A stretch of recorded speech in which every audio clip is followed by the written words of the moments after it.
All right. I did it. Well, yeah, we're live on I did it. Instagram. I did it. Yes. Finally, bro. We figured Yeah, it that's out. what's up. We figured We're it out. live. Well, The only to thing our is we can't Instagram see the. followers, Yeah. welcome to season 1, episode 2 of the Five Downs NFL podcast Yes, by Lemon sir. City Live. I'm your boy Fungus. There's my boy Larry Fresh over here, Yes, sir. Hi, and guys. yeah, man. Hey, we're doing it big for 2024. Right at the end of football season, we started this podcast, but it's all good. We still, you know how we do at Lemon City Live. But hey, man, yeah, let's get right into it. There's some big news. Finally, we've been waiting for this moment for the 8 years that we've been doing this podcast, Yeah. where news never drops right before we do the show. It's always like right after we end the show, big Yep. news drops. But finally, we got some stuff to share with you, man. Dolphins. Wait. Uh, Well, I was okay. Yeah. Let's roll right into. I was gonna say kind of quickly refresh on what we're going in case some people where we're missed going? last Like you week's want to episode. Well, yeah, just quickly, go just ahead? Yeah, yeah. if you're tuning in this week for the first time, if you're listening on the podcast later, if you're watching the stream, or you're on Instagram Live, like I'm watching right now on the side, it looks pretty good. Yeah. Um, if you're new to the show today, this week, we've been gone for a little while. We took a lot of a lot of last year off to do things and catch up, but we've been still going strong online. We still have a presence. We still have the website. We still have presence at all the games and everything. But we're doing a little reboot refresh to our traditional show. What was the Lemon City Life podcast that became the Evening Juice, that became the Morning Juice, and then became the Evening Juice. That now it's this new endeavor that we're doing for 2024. So thank you guys for sticking with us. We'll have we had was it on Monday we had the Vice City FC podcast, which is strictly Mm-hmm. soccer. Today we're doing Five Downs. We should have a baseball one coming up this week. We'll have the hockey one kicking off or facing off pretty soon. Yeah. We And got the we Pause Up guys were earlier today. Pause Up was just probably wrapping up right now. Mm-hmm. Everybody's doing their thing, man. So stick with us. It's gonna be a really good 2024. So thank you guys for that. But yeah, let's roll right into it. Let's get into it. You were saying? Dolphins and Vic Fangio Yeah. mutually agreed to part ways. Apparently, he wanted to be closer to his family. He's from the Northeast. Yeah. He's gonna interview with the Eagles for their defensive coordinator position. So that's that. Now, what's interesting about it, and you and I were talking a little bit about this before we went live, Yeah. was that the players are all about it, right? Hmm. So you want to fill us in on what exactly was going on there with the players? Yeah. So apparently, this kind of came a bit of a shock. This was Vic Fangio's first season. He was a former Broncos head coach for a while. Mm-hmm. Obviously, he's DC. He comes from a defensive background. Looking back at the season, you think the season, you might have your opinions, might be mixed. It's not horribly bad on defense, but we weren't, great on defense either, somewhere in the middle. But this guy did Yeah. come in with a big pedigree of being this defensive guru. And for the second year in a row, we're going to change our TC going into a new season. So Mm-hmm. this is Mike McDaniel's third year. This is going to be his third defensive coordinator. Came as a bit of a shock, and a lot of people were expecting this. Yeah. Apparently, Fangio did have ties to Philadelphia, and he wanted to go there originally, but didn't happen. I don't know, money, whatever the case is. But yeah, but the crazy thing that's come out from this surprise that happened today is that it seems like there was a lot of problems behind the scenes, stuff they weren't showing on Hard Knocks. You know what I mean? So Mm-hmm. it was interesting to see a lot of. I'm not going to say a lot of or most of the guys, but I'm going to say that a good number of players have expressed themselves about the move, and none of them are expressing themselves saying, "Oh, we'll miss you." So like, oh, it's a lot of Yeah. surprising, like, wow, glad he's gone, kind of thing. So, Yeah. Like for example, Holland, he Devon just Holland, tweeted yep, a video of him kick rocks. literally kicking rocks. He had a pile Yes. of rocks in his hand. He just kicks it out of the curve. You know, Yeah. take what you want from that. Xavier And Howard then liked the tweet uh that the Dolphins put out about Vic Fangio was and that Xavier the Howard Dolphins. or Yeah, Xavier Ramsey? Howard. No, Xavier Howard liked the tweet. Uh-huh. Jalen Ramsey, I think he also liked it, but I know Xavier Howard did definitely like the Okay. tweet about them parting ways. Jalen Ramsey has come out apparently and said that he didn't like the way he was being used in the system. Mm. That he didn't like there was a lot of discontent a lot of discontent. There was also some stories that came out which talk about Vic Fangio's style being, I don't know if it's abrasive or just that it didn't mesh well with a lot of the guys. Not necessarily his scheme, which it seems like Jalen Ramsey's was more like a scheme thing. Like he didn't like the way he was being used and stuff. But there was just like personal vendettas and stuff like that were going around that people didn't like. And one of them that came to light was apparently Vic Fangio had a big beef against Ogba. Emmanuel Ogba. Emmanuel Ogba. I don't know why I'm thinking Jonathan. Emmanuel Ogba, our D-line, where we were our defensive end, where we were thin all season, but it felt like when he did play, he played great, but like he didn't get a lot of chances considering he's a guy who's been on the team for a while. And always been productive since he's been with us. So that's very surprising. Very, very surprising. Apparently, there's a story coming out now of the rookie Cam Smith was his name. Cam Smith, yeah. That was the cornerback, which another position of need. Where we were, yeah, I mean, again, we're position of need everywhere on the team. Where we were down, we were super thin everywhere except quarterback, where we had like 3 guys and nobody got injured, so that's great. But that's not Vic Fangio's department. But on the defensive side, we were thin in a lot of places. One of them we lost, Chubb. We lost Jalen Phillips. We were every pass rusher was out, bro. Yeah, every pass rusher at some point or another was out. Xavier Howard, Jalen Ramsey were both out at the same time, multiple times. Jalen Ramsey started the season recovering from a knee injury as well. And then this story comes out about this rookie guy who apparently right off the bat, I don't know if it was training camp or something very, very early on, got in Vic Fangio's doghouse and he never left the whole season. Like the entire season. This is a rookie. I don't know what he did, what was so horrible. But to not give this kid a chance, especially in a position of need, feel free to shoot your venom and vitriol to Vic Fangio for costing us here, because it seems like we had some bodies in there. Maybe we wouldn't have been as bad, but which is crazy because throughout the season, both Jalen Ramsey and Xavier Howard were both injured. You know what I mean? So we could have used some of that depth, especially those guys have a lot of miles on them. Bro, just give the rookie, even if it's some dead plays that don't matter, something. Yeah, it's very, very, very surprising what's come out, the news that has come out. But let me ask you this: so we were talking about this last week, which was the vibe of the team. This attitude, like it's very. I don't want to use the word progressive. It's not. I don't like saying that word, but it's very nuanced, very new age, I guess. I'll say it like that. I feel like progressive might have a different connotation. It's very new age, where it's the new world we live in. It's not all about screaming. A different style of management.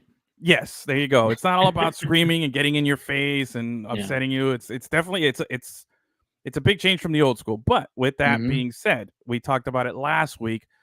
A lot of us, myself, TD, who was on last week, who, by the way, can't be here tonight, but hopefully he'll be back soon. Yourself, we've all grown up in that other era. We're of a certain age where, even our PE coaches in high school and middle school and elementary school screamed at us, and it seems like it's very not like that anymore. And I'm not trying to be okay boomer here or, get off my lawn guy. But we come from a different era, but I'm also aware and I understand, like, hey, just because it worked back then, doesn't mean it's going to work now. But watching Hard Knocks last week, we were talking about it, and we said that there's a big style difference, and we kind of missed a little bit. We compared Tua to needing a little Baker in him, not too much Baker Mayfield, just a little bit.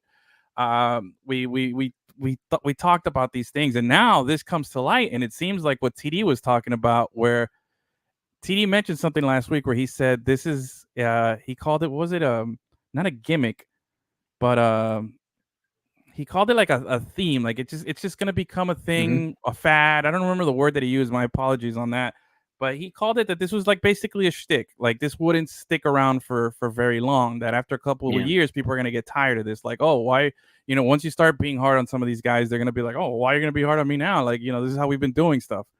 And going to like what you were saying, this whole different mentality to coaching. I mean, you're starting to see it here. Like Vic Fangio, old school guy, as soon as he leaves, everybody's like, oh, well, he did this, that, and the other. Maybe 10, 15 years ago, that was like, tough love. Now it's like, no, this is unnecessary. But you know what? Maybe I'm going to use a Spanish term here. Maybe McDaniels is Yeah. McDaniel is creating a bunch of players that are malcriado. You know what I mean? Bad little kids. Yeah. Yeah, bad, like kids that are raised incorrectly. Okay. Basically, All what it right. means. You know Yeah. what I mean? So with his style, he's now they're not so open to that tough coaching. Yeah. Yeah. Yeah. And maybe sometimes that is what you need. I'm not saying that you should always be that, but maybe Yeah. sometimes in certain scenarios, that's what a player needs. Or maybe there are, different players react differently to different coaching styles. Maybe there are some guys that require that kind of coaching. Yeah. Other guys don't. You know what I mean? But maybe that's what's happening. Bunch of malcriado kids. Yeah, a bunch of bad little Malcriado kids. athletes out there. Yeah, a bunch of bad little kids, and I get it. I mean, it's like anything. I've always said that. Look, there's two extremes. There's a right and a wrong, a left and a right, and the answer, the right way to do things, is usually somewhere in the middle. You know, but what happens is sometimes we veer off too much to one side or the other, and then we have an overcorrectness, overcorrecting of the other. Yeah. Maybe this is what it is. Maybe we're too much into like, oh, let's be supportive, let's get away from that stuff, and now we're creating something else, which now it's going to shift that left right to another side. You know what I mean? I don't know what's making that noise around me. Something is beeping, and I don't know if you heard that right now, but anyway, it's throwing me off. It's happened like 3 times. I have apologies.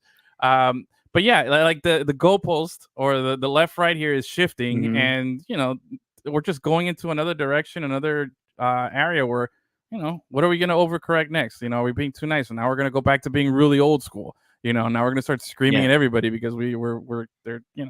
This group of people thinks that we're being way too soft.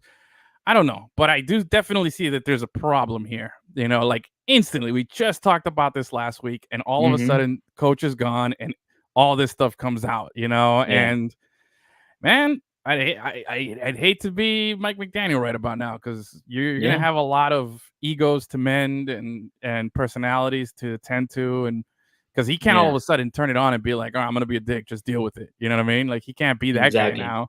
So and this is part of the job, bro. You wanted to be a head coach.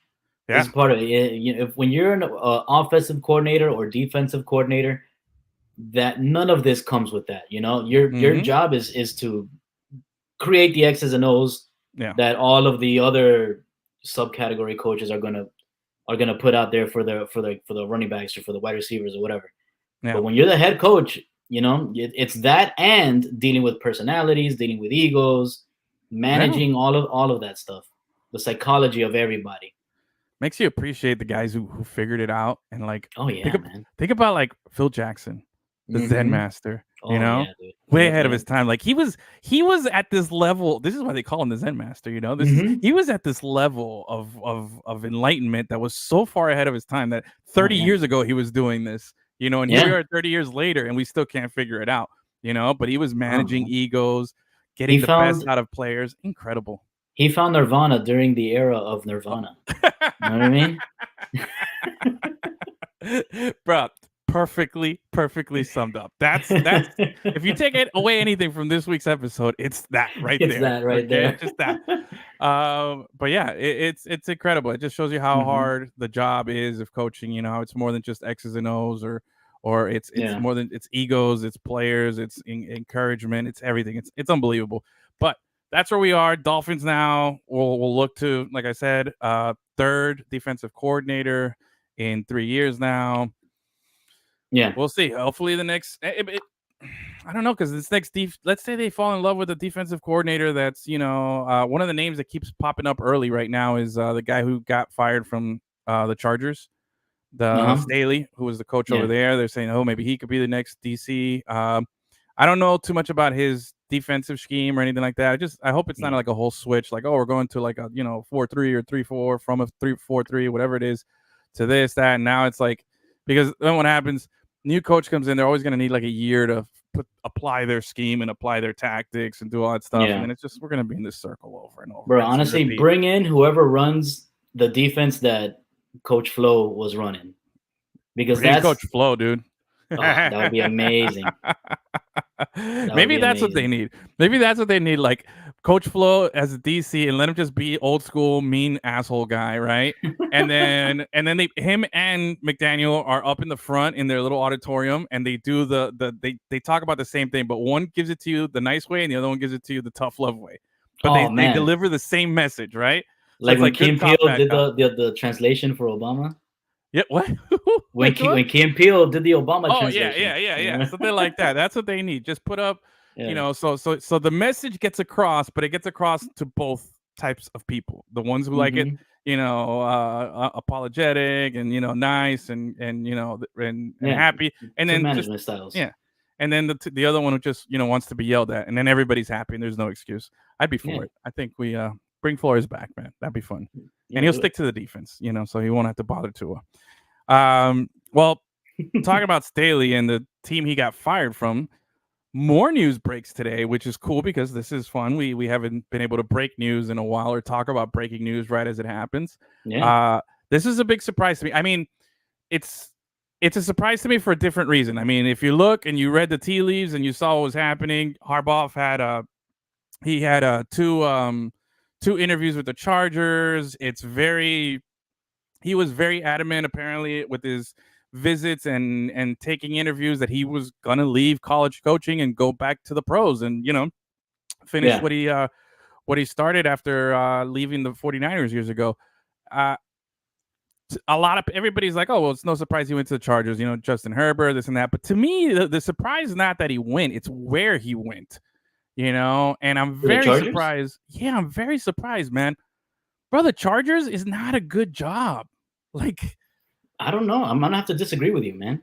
That team sucks. Like, nobody likes the Chargers. I don't think it sucks. I think that I think that it's always been mismanaged. I think they have good players there. They have good pieces in place. Great players. But they've had great players like Daniel Thompson, Drew Brees. You go through the Junior Seau's. You've had generational talents there.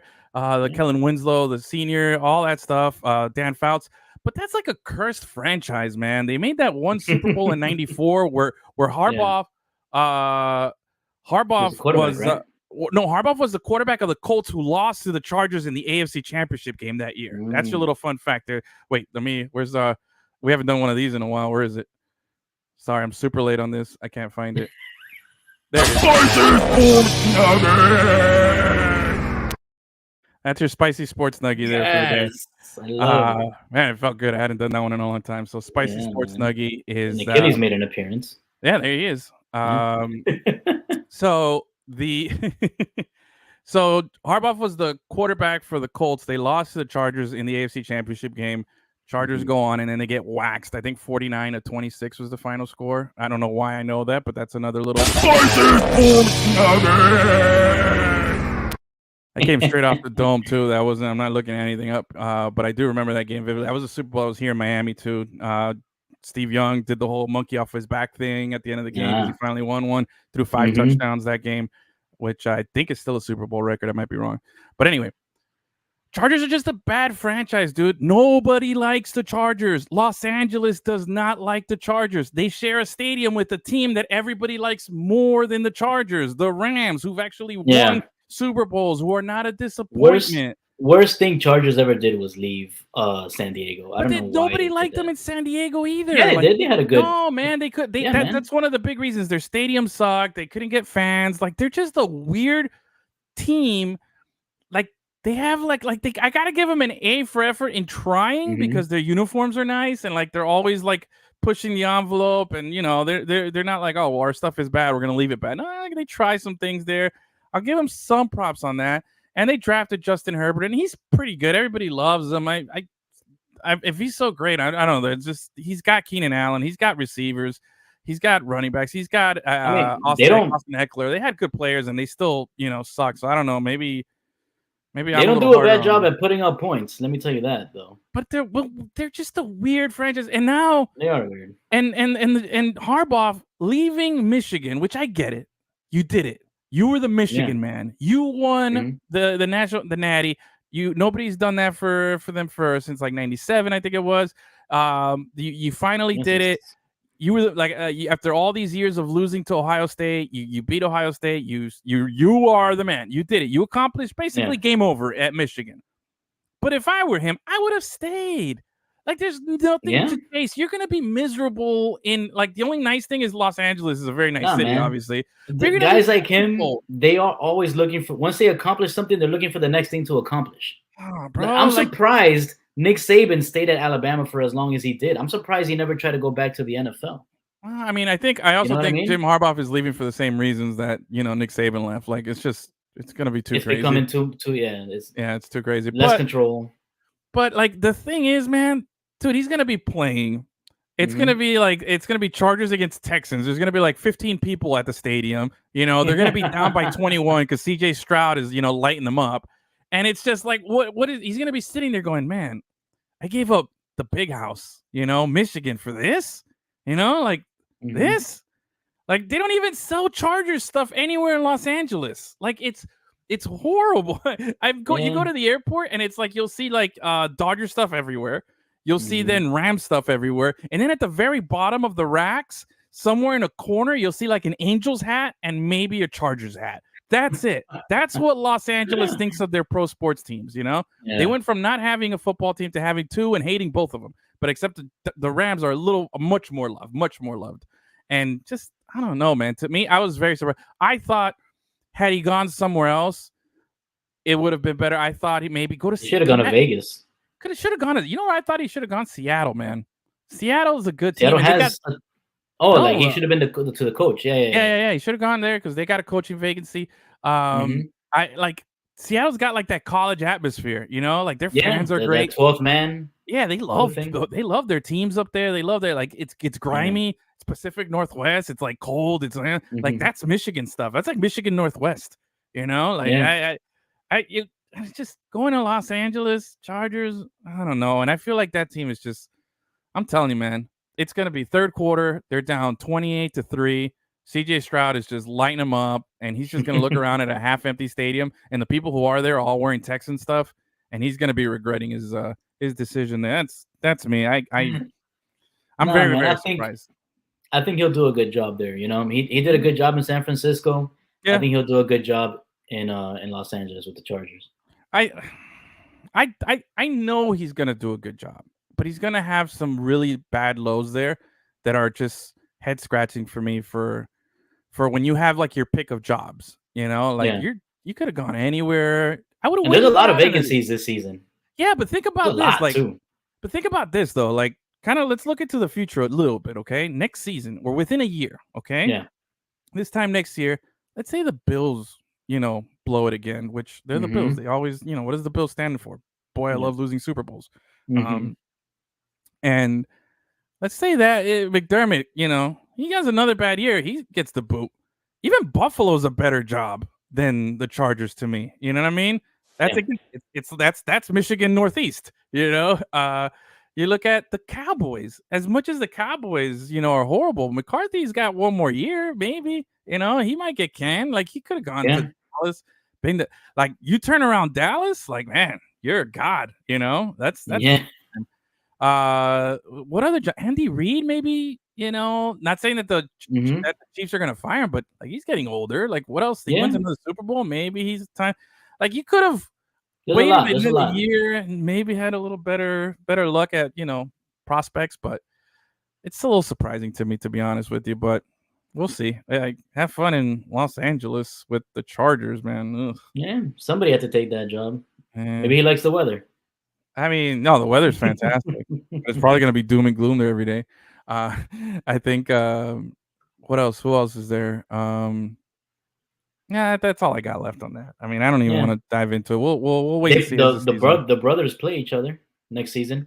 Oh yeah, that'll be fun. Yeah. Oh, my last point, like you were mentioning, he's gonna turn things around. He's gonna make good players. Like he made Alex Smith a very, very great quarterback that we all like appreciated after he left Harbaugh. Because of what Harbaugh did to him. We really appreciate it because he really turned him into this fantastic. And then what he did with Colin Kaepernick. Regardless of what you think of his personal views on stuff on the field, he made that guy. He took him to the Super Bowl. You know what I mean? Like that was a great job. So good luck, Harbaugh. But let's move on. We just had the AFC and NFC divisional rounds, which last week I don't remember our picks. I got to go back and listen. I didn't write them down. I I don't remember remember my picks. who did you go? Who did you have? I had Ravens over Texans. Okay. I had Packers over 49ers. Okay. I had Lions over Bucks, and I had Bills over Chiefs. So I went 500. 2-2. Yeah, Yeah. 2-2. Yeah. So the weekend's action was pretty damn good. We'll start real quickly here. We'll go through the games here. You had what was the first one? Baltimore and Houston, right? Yeah. Yeah. Baltimore and wait, no. Baltimore were using. I mean, that was the most gimme game out of all. Yeah, I was surprised because we talked about this guy's record going into the playoffs. You know, his playoff record. Lamar Jackson, is he going to step up? This was a big game, and if they were going to go down early, 7-0 or something, will he handle the stress and handle the pressure that comes with it? And man, he just passed with flying colors. Lamar Jackson is so fun to watch when he's on and he's good. Man. It's like. It's like watching a video game, the way he plays, the way he plays as himself, as he told me back in 2019. Yeah. Fantastic. I loved watching it. The other, let's go to the NFC. You had the Niners and the Packers, which, man, bro. I don't want to hear anything about Brock Purdy being an MVP candidate or that he was that. You can obviously see that team revolves around everybody else, and he's very good in that team. And he's very good with those people around him, but he lost Deebo Samuel. It started raining a little bit. The guy couldn't throw a completion to save his life. But props to Purdy when it counted and when he needed it most. Leads the team down the field, scores the winning touchdown. They win the game at the end. Packers played a heck of a game, but you let it slip. You should have put them out there. They had it. They had it, bro. They had it. There were like 2 missed interceptions. Yep. Niners they missed a field goal. Yeah, Niners were obviously very, that very interception vulnerable. at the end of the game was dumb. Yep, they were very, very vulnerable, very beatable. The Niners were this season, and they blew it. Sticking in the NFC, the Buccaneers. Where's TD? I know he was going for Baker. That was his boy. Lose to the Lions, bro, man. It's the year of the Lion, man. Yeah, bro. Year of the Lion. The 2 seed advances. So now the Lions travel to San Francisco to take on the Niners in the NFC Championship game. And in the AFC, you had the Ravens advancing, and then we had the big game of the weekend, which was Bills and Chiefs. And man, that was not even close. Like, no, I mean, it was a 3-point game, but yeah, it never felt that way. Yeah, exactly. It never felt like that. Like Buffalo, man, there was somebody. Oh God, I don't remember who it was. One of my I remember now. One of my favorite guys of all these talking heads on TV and everything is a guy called Nick Wright. I love that guy. I think he's on Fox Sports, and he's a big Chiefs fan too. But he was talking about how, like, ever since they switched from Dorsey, remember they got rid of Dorsey as the OC and they switched to this new guy. It's basically been the way he described it is like taming Josh Allen. Like, hey, be Josh Allen without being Josh Allen. Don't do the dumb stuff that we like that gets, that you overdo. Just play it a little safer. And he was giving out some stats about how many passes he threw down the field and how many he threw behind the line of scrimmage. It was ridiculous. Like, it was like 15 passes behind the line of scrimmage. Like that's it. It was just that, dinking and dunking, and then you run the ball. That was the whole game for the Bills, and that's what you get. Like his turnovers went down the second half or after Dorsey left. His average turnovers went down, but you lost Josh Allen. You didn't have what made him great. Like, it just felt like he was just not. They didn't unleash the hounds with him. You know what I'm saying? Like, they didn't let him go nuts. And man, let's just give props to the Chiefs. They go in there, first road playoff game, and man, no sweat. Bring in Taylor. And they are like, this season, they were like the Niners, where they were vulnerable, except that they have the quarterback and they don't have all those other pieces so much. Yeah. You know what I mean? They're kind of flipped in that sense.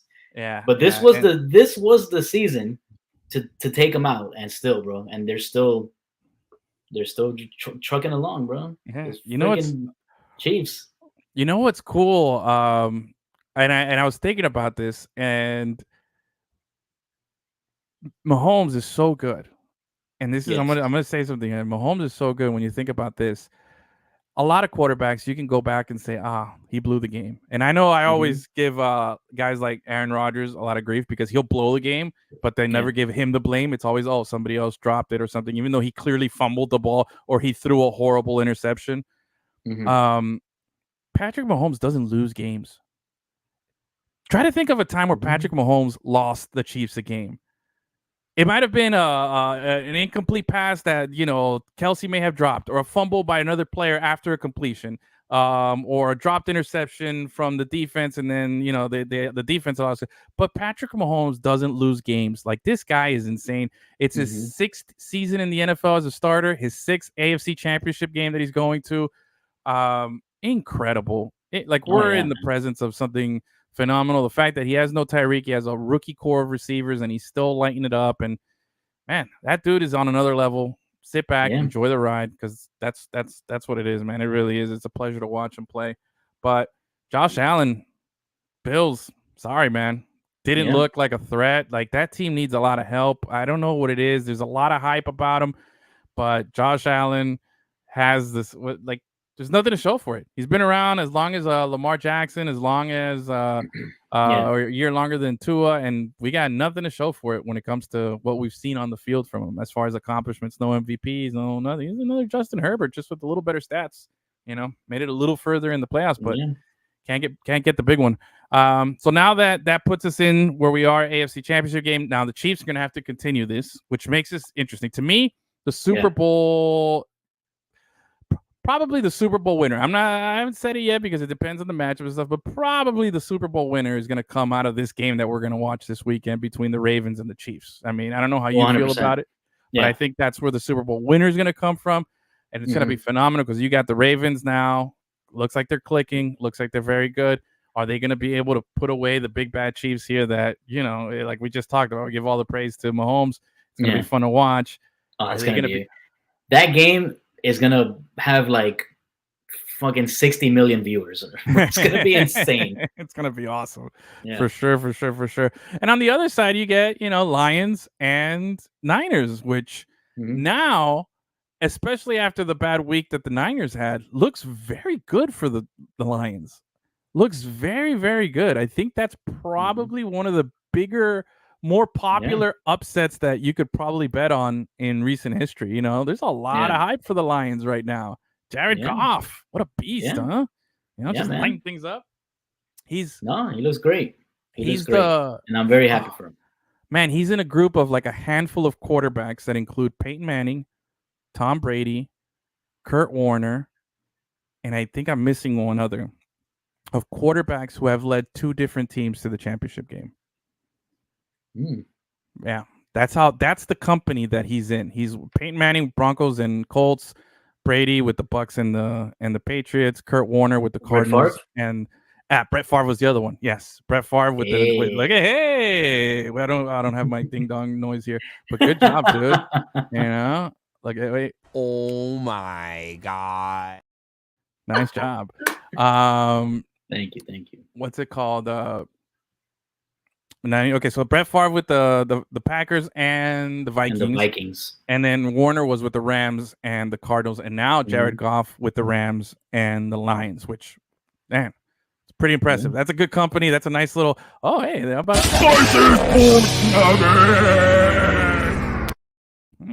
had 3 of them today, bro. That's what's up. So very, very, very cool. I like that. That was a nice little thing to see there. So What do you? I mean, I know if you're gonna only watch one game, you're gonna watch Ravens and Chiefs, right? Of course. What are you hoping to see here? You want another high scoring battle, a little defensive, back and forth? What are you looking for? Not too high scoring, because when they're just touchdown. Yeah, waters down the defense. Yeah, exactly. I want to see some great plays on defense, but I don't want it to be a defensive game either, because then that's boring. You don't get to see anything cool. Okay. I want to see mid-30s. Both of them scoring in the mid-30s, mid to high 30s. That's a fun game. All right. With some turnovers. Let me see if NFL Stradamus here can look into. Let me look in your eyes here a little bit. Let me see if I can figure out I think I know who you're going for, and I think I know who you're picking to win here. I feel like you appreciate Mahomes, but I think you're going for the Ravens here. I think you're all about your boy Lamar Jackson here. Lamar, am I correct in my assumption there? 100%. That's what's up. Yeah. First of all, Lamar, South Florida guy. Yeah. You know what I mean? So, and I met him in person. I got to interview him. So that's even better. That just Heisman Trophy winner, NFL MVP. I can't wait for him to win the Super Bowl, and then we get more views on that YouTube post. You got to bring that back. You got to bring that one back. Bring it back. I like it, and I'm looking forward to the same thing. I want to see Lamar. I want a good game. I'm trying to think. All right. So let's talk about the other game. So let's talk about Lions and Niners here. And look, man, Deebo Samuel 50-50 to play this week. When he doesn't play, that's a big loss for him. Yep. They lost last year in the NFC Championship game as well. Purdy just not good right now. Not good. You don't have a lot of faith, a lot of equity in it when it comes to the Niners right now, based on their performance last week. It was very, very pathetic. But again, I gave props to them because when they needed it, when it counted most, they came back and they won that game. And it was Brock Purdy finally making completions and McCaffrey scoring a touchdown. But with that being said, I don't know what the weather is going to be like. Maybe there's no rain this weekend. Maybe there is. But the Lions come in here hot. They come in here riding 2-game win streak in the playoffs, which they hadn't won in 30-something years. I think they're healthy too. And they're healthy. They look good. Jared Goff, been there before, knows what's up. Who do you got in this game? I mean, is you going to go with the upset, or are you going to go with the proven commodity in the Niners? You think it's their year? They're just Lions. Too good. And you're going Lions? I'm going Lions. You're going Lions because you want them to win, or you think they're going to win? No, I think they're going to win. I think they have the better QB. Okay. They're more motivated than the Niners are. You know, it's at least their fans are. Nice. But like, think about it. Whenever I don't know if you've ever been in a position to like do something like in your workplace that nobody's done before, or not a lot of people have done before. That gives you a little bit extra like motivation, you know? Yeah, bro. Like interview NFL MVP. None of us had ever done that, and then you got it, and you were like, "Yeah, about to break some ice here. Let's go." And I wasn't even supposed to be in that room. Oh man, thank you and Wes for that one. Was he holding the camera on that one? Yeah, he was. So all right, so no, I feel you. I agree with what you're saying. I think my gut is telling me Lions, which is crazy. Lions in the Super Bowl, bro. Oh man, Lions make it. They got to give Barry Sanders a 1-day contract. Let him dress up. Just let him, whoever the last guy on the roster is that had no chance of playing was going to dress. Or even not. Just give him pads. Let him stand there and just he's signed on the contract. But just let him watch the game from the stand, from the bench there in full pads. That's all. No chance that he's going to play. Just give me Barry Sanders. Put that number 20 back out there. I'd be all for it. That'd be great. Yeah, I got Lions there, which leads me to my next question now. All right, so we both seem to be on the Lions hype train here. Now Ravens, if we have Ravens Lions in the Super Bowl, what do you feel about that? You feel like that's good, or you think, or because I kind of feel like the Chiefs, I think that's a great Lions, Super Bowl. I think Chief Lions would be the bigger draw. You think so? I think so. I think people would be very drawn to see Lamar Jackson in a Super Bowl. But I think Ravens Niners would be a bigger draw than Ravens Lions. Yeah, Ravens Niners will be a rematch. Exactly. I feel like there's some prior hostilities there and everything. But I think the Chiefs and the Lions would be one heck of a matchup, man. Yeah, like a Midwest Super Bowl. Also, just think of the color matchup here. Very, very nice. Very easy on the eyes. The Chiefs go red, they go white with blue, or they go blue and they go white with red. Like that'd be nice. That's a good looking Super Bowl right there with the Lions. Same with the Niners. Niners got a good solid uniform. Ravens, we'll see. I think a lot's gonna happen here this weekend when in this Chiefs Ravens game. I think that we're gonna have a defining storyline, which is Lamar Jackson overcame Mahomes. Like, this is what it's about. Like, he did what what a lot of people have struggled and only a few people have done, and they're like, this could be officially the rise up of the Ravens right now, or the storyline is going to be, man, the legend continues to grow, which is Mahomes going on. Because I do think whichever one of these two teams goes into, like we said at the beginning, whichever one of these two teams goes to the Super Bowl is probably going to win it, even against the Lions. I think that's kind of where it would stand there. What do you think? You on the same page as me? No, yeah. This AFC Championship game is the Super Bowl. Okay. Whoever wins this is going to come out on top. I don't foresee Niners or Lions beating Chiefs or Ravens at all. Yeah.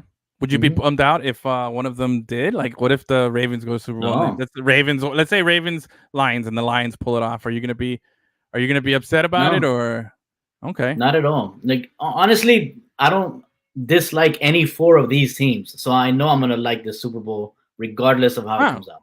Okay, so that's good. So you're not a fan of any of these four teams. You're cool with all of them. Yes. Yeah, I said that in a weird way, but it makes you sense, did, right? I was like, it was. I'm not a fan. Exactly. Yes. yes, not a fan of any of these four teams. So okay, all right, I see it. I'm just thinking of what like the narrative is going to be with each team. Like, if the 49ers do it, can you imagine they'd be the first team to win a Super Bowl with a quarterback that was, Mr. Irrelevant, the last pick of the NFL draft. There's storylines all over this shit, bro. Yeah, everywhere. So if you look at Niners, I think that would be the story. It'd be all about Purdy, and about the scheme and how the Niners have pulled this off and everything that they've done. Then if you look at the Lions, I mean, obviously the Lions coming out of nowhere. Also, we're forgetting misery for San Francisco. We're forgetting that that McCaffrey trade ends up becoming like one of the greatest trades because they got the Super Bowl. So got him a Super Bowl, definitely pays off. It'll be the Niners' 6th Super Bowl. So if they win, it'll be their 6th championship, which would put them up there with, I believe, the Steelers and the Patriots. Patriots and Steelers, I think they both have 6. Yeah, because the Steelers won 4 in the 70s, and then they won the. And then when they two with Ben. 2 with Ben, yeah. So they're at 6. Patriots at 6. Niners would join this exclusive club.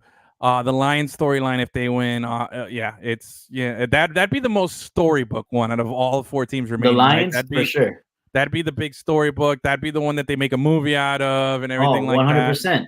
Jared Goff redemption story because he got traded. Yeah, that would be great. Then bite shins, stuff like that. Yeah, biting shins. Man Campbell, like, oh my God, could you imagine if Man Campbell wins a Super Bowl? God. Unbelievable. He would have a Campbell Soup endorsement for the rest of his life. Yes, for the rest of his life. Then if you look on the other side, we got if the Ravens win, then it's officially the arrival, and this becomes not officially arrival because he's been here, but this officially becomes Lamar Jackson's league. 2-time MVP, Super Bowl winner. The Ravens, which if you're not familiar with the Ravens, which I'm going to go out on a whim here, and Gus, can you name me a receiver on the Ravens that's not named Odell Beckham Jr.? Oh man. Exactly. This is what I'm talking about. No fault of your own. I think I can name one. I could do it through multiple choice. They have a rookie. I forget his name. I think Zay Flowers. Yeah, Zay Flowers. Yeah, that would have been my guess. But yeah, anyway. Yeah. But again, not the best move here. So that would be the story. Like this whole league would shift, and it would be just becomes Lamar Jackson's league. And then on the other side with the Chiefs, it'll be another back-to-back Super Bowls for what everybody would say is probably the greatest player of all time. Maybe not in he'll have his 3rd Super Bowl win, but just statistically what he's done as far as a talent, he'd be up there. So you have great storylines all the way across. So now, as we wrap up here, we're in the last minute of the show here. Do you have the biggest loser or winner of your week? Any shout out that you want to give out? Because I have one. I don't know if you have one for our last little goodbye. Biggest loser, biggest winner, anything you want to just shout out here at the end. Man, I was very torn between Bills and Packers because Packers had it, but it has to be the Bills, man, because they just constantly do this to themselves. Yep. All right. I feel you. I got you. I would agree on the biggest loser. That would be them. But I'm gonna say the last thing I'll say here before we roll out is my biggest winner is, think about this, Gus. If the Lions win the Super Bowl, think about the mixtape that's gonna drop from Eminem. Like he is gonna just go nuts on everybody, bro. Like that new Eminem album, it's gonna be releasing the day after the Super Bowl, is gonna be fantastic. And I'm just thinking of the musical treat that we're gonna get if the Lions pull this off, man. Because I love it. I like seeing Eminem back in the news, back in the spotlight, because he's become like this weird dark dude that just doesn't come out much, and he's just like. Like we kind of like fell off, and you have your opinions on the rap game. Everybody has their opinions on the rap game and what it is, but to see one of the legends come out of hibernation and get excited again, man, it's great for music. So that's all I got, man. Any last words, questions? We've gone about 30 seconds over, but we're good. No, I'm good. That's it. Solid. Show. Good show, bro. All right. Hey, guys, thank you so much for hanging out with us tonight. We'll be back next week. We'll have Vice City. We'll have another 5 downs. We'll recap the game, get you the championship games, and get you ready for the Super Bowl. Any other news that breaks, stick with us, man. LemonCityLive.com, Lemon City Live on all social media. Give us a follow. Have a great night, guys.